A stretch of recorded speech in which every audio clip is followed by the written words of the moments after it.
নমস্কাৰ বন্ধুসকল, Dimple Patgiri education YouTube চেনেললৈ আপোনালোকক স্বাগতম জনাইছোঁ। আৰু আজিৰ এইটো ভিডিঅ'ত আমি আলোচনা কৰিম ইম্পৰ্টেণ্ট জেনেৰেল নলেজৰ ওপৰত। আৰু এইটো ভিডিঅ'ত আমি 10টা ইম্পৰ্টেণ্ট কুৱেশ্যন লৈ আহিছোঁ আৰু এইকেইটা খুবেই ইম্পৰ্টেণ্ট হয়। যিসকলে কম্পিটিটিভ এক্সামৰ কাৰণে তৈয়াৰী কৰি আছে সেইসকলে এছাম পুলিচ হওক, এপিডিচিএল, DHS বা যিকোনো PNRD সকলো ধৰণৰ কম্পিটিটিভ এক্সামৰ কাৰণে এইকেইটা কুৱেশ্যন খুবেই বেছি দৰকাৰী। গতিকে ভিডিঅ'টো ভালদৰে চাই থাকিব আৰু যদি ভিডিঅ'টো ভাল পায় লাইক কৰি দিব আৰু শ্বেয়াৰ কৰি দিব। তো হওক আজিৰ ভিডিঅ'টো আমি আৰম্ভ কৰোঁ।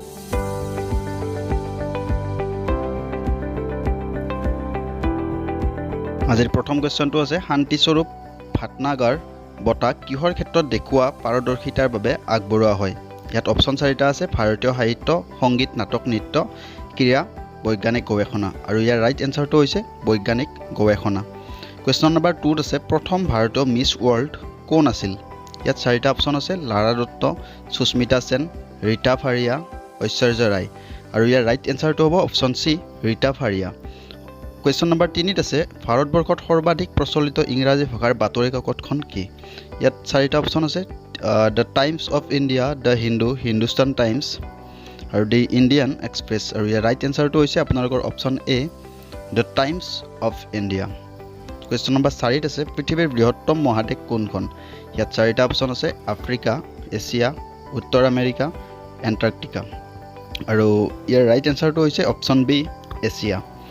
5 নম্বৰ কুৱেশ্যনত আছে, পৃথিৱীৰ আটাইতকৈ গভীৰ খাটমাৰিয়ানা খাট কোনখন মহাসাগৰত অৱস্থিত?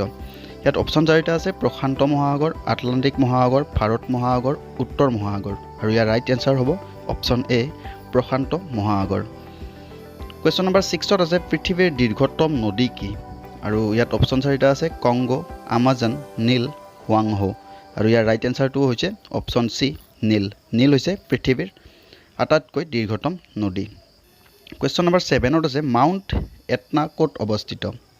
ইয়াত 4টা অপশ্যন আছে, হাৱাই আমেৰিকা যুক্তৰাষ্ট্ৰ, চিচিলি ইটালীত, জাভা ইণ্ডোনেছিয়া, আলাস্কা আমেৰিকা যুক্তৰাষ্ট্ৰ। আৰু ইয়াৰ ৰাইট এনচাৰটো হ'ব অপশ্যন B, চিচিলি ইটালী।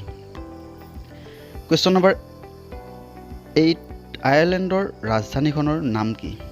আৰু আয়াৰলেণ্ডৰ ৰাজধানীখনৰ নাম হ'ল ডাবলিন। ইয়াত 4টা অপশ্যন আছে, বাৰ্ণ, বাৰ্লিন, ডাবলিন। আৰু ইয়াৰ ৰাইট এনচাৰটো হ'ব অপশ্যন D, ডাবলিন।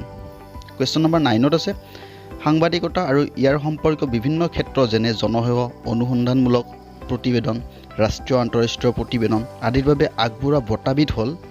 ইয়াত 4টা অপশ্যন আছে, পুলিংজাৰ বঁটা, অস্কাৰ বঁটা, কলিংগ বঁটা, ইউনেস্ক বঁটা বা ইউনেস্ক পুৰস্কাৰ। ইয়াৰ ৰাইট এনচাৰ হ'ব অপশ্যন A, পুলিংজাৰ বঁটা।